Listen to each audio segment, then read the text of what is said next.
Welcome to the Slop Farm. Enjoy the video. In this video, I will explain how to replace your Honda Odyssey high beam bulb.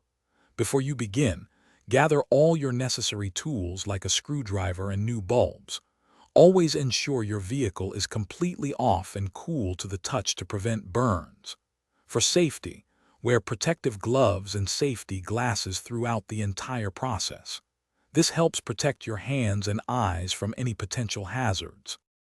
Next, open your hood and locate the high beam bulb housing, which is typically found behind the headlight assembly. Gently disconnect the electrical connector by pressing the release tab and pulling it straight off. After that, carefully remove the rubber dust cover.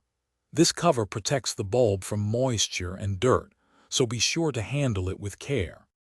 Now, unclip the metal retaining spring that holds the old bulb in place. Once unclipped, carefully pull out the old bulb. Remember not to touch the glass of the new bulb with your bare hands, as oils can reduce its lifespan.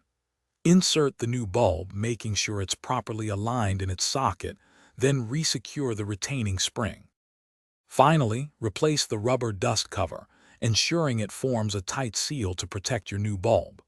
Reconnect the electrical connector firmly until you hear a click, indicating it's secure. Before closing the hood, turn on your vehicle and test the new high beam bulb to confirm it's working correctly. Congratulations, you've successfully replaced your high beam bulb. Thanks for watching. Consider subscribing if we helped you today.